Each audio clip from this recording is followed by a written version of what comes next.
Recibimos hoy en TPA Noticias Matinal a Carlos Albacellero, actor y monologuista. Carlos, bienvenido, buenos días. Hola, buenos días. Bueno, vamos a charlar sobre la situación del sector de las artes escénicas y la suya personal. ¿Ha cerrado 2021 contento con lo que ha hecho? Sí, la verdad es que 2021, un poco por el contraste con 2020, lógicamente, pero también en sí mismo fue un año bien de proyectos y de trabajo, afortunadamente. Sí. Y me decía que había habido dos proyectos, ¿no?, el pasado año. Sí, básicamente el 2021 fue como el año de la llegada del musical de La Chupa al Sebas, que hago con el músico Masi Compán de Fe de Ratas, la llegada a los teatros, ¿no? El montaje como un musical. Y después una obra, un matu en el que me metí, que fue hacer una obra infantil en inglés, ¿no? Con una compañera que es la experta, Mamen Hidalgo, y bueno, fue simpático. Sí. ¿Qué tal funcionó en inglés? ¿Los niños eran receptivos? Bien, porque como es un inglés muy básico, pues bueno, para a partir de 5 o 6 años lo entienden, y si no entienden el inglés lo entienden un poco por el contexto, o sea que está funcionando bien, sí. ¿Y qué contaba? ¿Alguna historia en particular? ¿Era algún clásico o era algo nuevo? No, una historia hecha por nosotros muy sencilla, de dos exploradores, una selva, unos animales, lo hacemos con títeres y es un poco también visual y atractivo para los críos. Sí. ¿Y dónde se pudo ver esta representación? Se estrenó en Candás, en el Teatro Prendes. Bueno, porque parece interesante a lo mejor para recorrer los colegios, ¿no?, y iniciar a los niños en inglés. Sí, estamos pendientes un poco de que se vuelvan a hacer las campañas escolares, que es lo último, eso sí que es lo último que está volviendo en artes escénicas, ¿no? El tema de meter a un montón de escolares en un teatro. ¿Cómo está el sector? Porque dice, están pendientes de ver... Bueno, estamos viendo aquí, es esta la... Sí. Precisamente la que hacían en inglés, ¿no? Usted es ese, no le reconozco. Sí, estoy un poco repeinado, sí. Y muy afeitado, ¿no? Sí, además. Muy bien. Le decía, ¿cómo está el sector? Porque mire, comentaba usted, ¿no? Nos falta volver a los colegios, falta mucho, ¿no? ¿Se puede sobrevivir? ¿Tienen ustedes todavía aire? Pues sí, más o menos se va sobreviviendo. También es verdad que yo estoy en artes escénicas en dos campos un poco diferenciados, como cuentacuentos, que son espectáculos en lo que actúa solo una persona, no necesitas un almacén, por ejemplo, no necesitas tanta infraestructura. Pues es una profesión más de sobrevivientes, ¿no? El tema ya de compañías teatrales, cuando tienes varios actores en un montaje, necesitas una infraestructura, eso está siendo más difícil sobrevivir y bueno, se está logrando un poco gracias a las ayudas y luego cada cual también buscándose su hueco, ¿no? Bueno, yo que tengo niños en edad de cuentacuentos, sé que se recuperaron en algún momento de la pandemia, no sabría decir cuándo, pero han sido, ¿cómo diría?, comprensivos en las administraciones públicas, ¿les han devuelto a la actividad pronto? ¿Cree usted que ha sido tarde o...? Yo creo que ha estado bien, sí que viendo, hombre, al principio, claro, con el shock te quedas un poco pensando por qué te tienen que suspender las actividades y tal, pero bueno, después comprendes que, claro, no había experiencia en este tipo de pandemias, o sea, mundiales. Entonces, claro, yo creo que sí fue razonable al principio suspender y sí se está recuperando razonablemente, no en todos los lugares igual. Es verdad, por ejemplo, en el contexto de Asturias, que desde el Principado sí se están haciendo circuitos culturales y se está poniendo dinero y proyectos sobre la mesa, y ayuntamientos dependen, algunos sí y otros, digamos, abandonaron completamente la actividad, ¿no? Bueno, a ver si pasa todo esto pronto y volvemos a la antigua normalidad, o sí, como lo queramos llamar. Hablaba usted también del musical. ¿Cómo se prepara un musical? ¿Usted tiene formación musical? ¿Ha tenido que ponerse muy a ello para sacar adelante un musical? Supongo que requerirá un esfuerzo mucho más grande.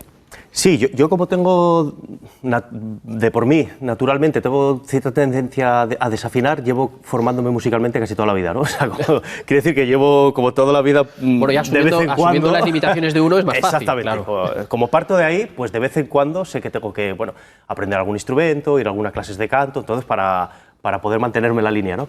Y bueno, la verdad es que este musical surgió un poco espontáneamente a partir de mi personaje del Pola, que sería un viejo superviviente, ¿no? Ahí está el musical. Y el mismo Pola, pues actuando, fue introduciendo canciones y al final eché mano de Masi Compán de Fe de Ratas y pues montamos un dúo musical, ¿no? Bueno, dúo cómico musical. Pero, ¿y cómo se siente, en qué género se siente usted más a gusto? Hombre, en general me siento bastante a gusto en el teatro de personaje, pero también es verdad que después, trabajando con tradiciones populares, trabajando con la juglaría, trabajando con textos propios, también tengo una comunicación con el público distinta porque ya son textos míos, mis mensajes, mis propuestas. Entonces, al final, las dos cosas me gustan, hacer textos de otros y en un contexto de un trabajo en equipo y claro, de vez en cuando también textos propios. No sé qué tendrá el teatro que a todos los actores les engancha, ¿no? Sí, la verdad es que... Mucho más que la televisión, usted ha hecho televisión también, ¿no? Sí, pero engancha mucho más el teatro porque claro, es un arte en vivo, ¿no? Entonces eso no hay nada comparable a ello, ¿no? De hecho, percibes la reacción, ¿no? Exactamente, sí, la reacción directa con el público, luego tiene una cosa que es la mayor complejidad del teatro, pero a la vez es de las cosas que más engancha, que es ser capaz de repetir, ¿no? Porque sí es verdad que en una película, en una serie de televisión, te sale bien una toma y ahí queda para siempre. Y en el teatro es repetir lo mismo. Un día salió muy bien y al día siguiente es que tienes que arreglártelas para que o salga bien o por lo menos no salga demasiado mal. O sea, pero siempre hay que estar en el aquí y en el ahora para ser capaz de repetir lo que hiciste el otro día, ¿no? Claro, siempre hay que estar en alto, ¿no? No se puede defraudar al público ni un solo día, tienes que estar a tope, no puede ser como... Voy a poner un símil futbolístico, ¿no? Un lateral derecho que se esconde un día, ¿no? Tienes que estar siempre bien.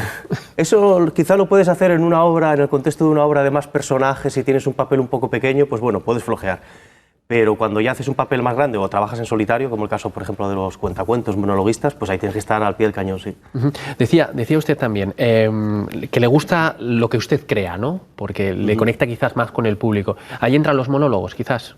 Sí, ahí sobre todo los monólogos, porque tengo la suerte de echar mano de la tradición asturiana, de hacerlos en asturiano, de analizar el mundo un poco desde el personaje, de plantear cosas más cómicas, más surrealistas y sobre todo cuando se hace para adultos, pues ir un poco más allá, tampoco, digamos, en mi caso, no preocuparse mucho de lo políticamente correcto, por ejemplo, ¿no? ¿Los monólogos siempre tienen que tener un punto de actualidad o no es necesario? Sí, depende de qué tipo de monólogo, pero vamos, el monólogo que yo practico sí es conveniente que tenga algo de actualidad. O sea, digamos que entre su trabajo está leer el periódico. Sí, la verdad es que yo lo considero parte de mi trabajo, ¿eh? Cuando o ver TPA, también puede ser. También. Pasa bueno que la lectura tiene algo que digamos lo asimilas de otra manera y puedes ir tomando notas, pero sí. Es una forma además de estar en contacto con mi formación periodística, que aunque lo dejé como profesión no la practico, pero bueno, siempre queda ahí algo de lo periodístico, ¿no? De la actualidad. ¿Y algo de las nuevas tecnologías hay en el oficio o no? Sé que usted no mucho. Yo la verdad que es algo que tengo pendiente, pero en la pandemia, en lugar de ir más allá con las nuevas tecnologías, hice lo contrario, ¿no? Me olvidé un poco de ellas. Y como he tenido trabajo, pues no tuve necesidad de ponerme a ellas, ¿no? Pero sí es un campo de acción, sobre todo para el tema de monólogo, ¿no? Lo que pasa es que está el tema, lo que decíamos antes, del arte en vivo, ¿no? O sea, nunca se va a conseguir, ni siquiera aunque sea un streaming, que sepas que la otra persona está en directo, nunca se va a conseguir que sea lo mismo, ¿no? En redes igual es un consumo demasiado rápido y fácil, no tan profundo. Sí, en redes tienen que ser cosas pequeñas, con gags continuos, cada 10-15 segundos y otra forma. Yo lo veo como una televisión acelerada, ¿no? Bueno, mira, es una buena definición, ¿no? Una televisión acelerada. ¿Y en el humor dónde está el límite?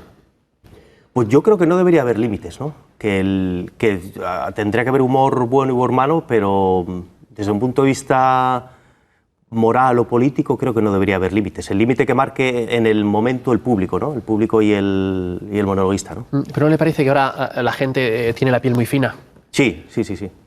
Sí, porque se sacan cosas de contexto. Claro, la tecnología permite grabar un monólogo y cortar 5 segundos, claro, meter eso y que indigne, ¿no? Por ejemplo. Sí, bueno, esto está muy actualidad ahora con una película muy famosa que está también en una plataforma, todo lo que se hace. Y la pandemia da para un monólogo o da para algún espectáculo, o incluso podría haber un cuentacuentos para los niños para contarles lo que aquí ha pasado y sigue pasando. Sí, la verdad que para hacerla en cuento sería, yo creo que relativamente sencilla, ¿no? Buscando algún personaje, algún niño o niña con quien se identifiquen los críos, ¿no? Y contando su día a día, más o menos. Y para adultos, yo creo que hay cosas ya, hay gags. Y bueno, yo estoy Estoy en ello, intentando hacer algo. Lo que pasa es que yo, digamos, en el caso de la pandemia voy lento, como no le veo el final. Como la pandemia. Exactamente, no. Todavía no puse nada, digamos, que quitando 4 gags cortos, algo que sea más largo, todavía no hice. Oiga, mire, se me ha ocurrido una pregunta mientras hablaba con usted, ¿no? Usted que tiene contacto con el público infantil a través de los cuentacuentos, ¿ha notado algún cambio en ellos? Quizás los niños de la pandemia son más reacios al contacto con la gente o los ve iguales, ellos no están tan afectados. En ese sentido no noté ningún cambio, ¿no? Y sí noto, tanto el público infantil como el adulto, que disfrutan mucho más las actuaciones. Eso sí noto que hay mucha más una conexión. No sé si es cosa también del propio artista, que llega con ganas después de haber pasado el año 2020 y primeros del 21 tan mal, sin casi actuaciones, pero sí noto mucha conexión, sí. ¿Es mejor el público adulto o el infantil? ¿Cuál prefiere usted? Bueno, los dos. Pero no juntos, los dos. Sí. Y juntos también. También el público, digamos, familiar o público comunitario, ¿no? El público, por ejemplo, de una fiesta, o de un acto así, de una asociación de vecinos o de una comisión de fiestas. Muy interesante. Cuando están los críos viendo lo de los adultos haciéndose un poco críos, eso también está guapo. ¿Y los asturianos sabemos reírnos de nosotros mismos? Sí, yo creo que sí. Tradicionalmente sí, y todavía mantenemos esa capacidad. Sí. Bueno, yo creo que a la gente al final le gusta más reírse de los demás. Esto es así. Sí, o hay veces que piensas que te ríes de los demás y en el fondo te ríes de ti mismo también, ¿no? Lo que pasa es que, bueno, que lo externalizas. Sí, también es así. Bueno, ¿y qué le pide para este año 2022? ¿Qué le pide el año? Yo casi no me atrevo a pedir nada, ¿no? Pero bueno, le pido... Sí, estaría bien, claro, lógicamente que la pandemia se acabase de una vez, que se pusiesen las bases para que no se repitiese y a nivel laboral, pues trabajo. La verdad es que trabajo y más o menos seguir en la línea. Bueno, y una última pregunta. ¿Hay talento en Asturias? Sí, cada vez hay más talento porque también cada vez... claro, el teatro es una profesión a la que antes tampoco miraba tanta gente, era una minoría, y bueno, ahora hay más críos y jóvenes que os gusta el teatro, ¿no? Y que quisieran hacer teatro. Bueno, pues Carlos Alba Cellero, actor y monologuista, estamos pendientes de ese proyecto vinculado a la pandemia. No se demore, porque sus seguidores seguro que están con muchas ganas de verlo. Y estamos también pendientes de verle alguna vez en las redes sociales, en TikTok. De hecho, hay una pregunta más. ¿No cree usted que hay un valle ahí con el público adolescente en la escena? Sí. A los 10 años muchas veces ya se creen mayores para los cuentos, desaparecen y luego vuelven a los 17, 18 años. ¿Pero es un problema del público o de la industria? Quiero decir, ¿se generan productos, no sé si llaman los productos, espectáculos para ellos? Sí, es un bucle porque sí se generan, pero a lo mejor se generan, no tienen mucha salida y ya te cortas de hacer nuevos espectáculos, ¿no? Luego, y desde el otro lado igual, hay pocos espectáculos, entonces se programan poco y de todas formas yo creo que es una edad... iba a decir rara, pero bueno... Complicada. complicada. Es una edad en la que, sin embargo, el teatro les vendría genial, tanto de espectadores como productores. Sí, no, pero yo, mire, recuerdo mi época en esa edad, que yo creo que en el colegio, pues, al final hacías teatro leído, pero eran clásicos, ¿no? Igual era bueno engancharnos con algo más divertido, si se me permite. Sí, yo creo que para adolescentes, para niños también, pero para adolescentes con mucho más razón, que ellos escribieran sus propios textos, asesorados por algún profesional, y los pusieran en pie y descubrieran que el teatro siempre está dialogando con la sociedad y con tiempo y donde tú puedes hablar tanto de lo más abstracto, lo más histórico, como de lo más íntimo. No, me quedo con esta última reflexión que me parece muy interesante. Yo cuando mis hijos se hagan algo mayores, a ver si escribimos algo y se lo enseñamos, a ver qué le parece. Muy bien, de acuerdo. Bueno, Carlos, pues muchas gracias por habernos acompañado aquí esta mañana. Suerte con los proyectos futuros y aquí estaremos para contarlo. Muy bien, gracias.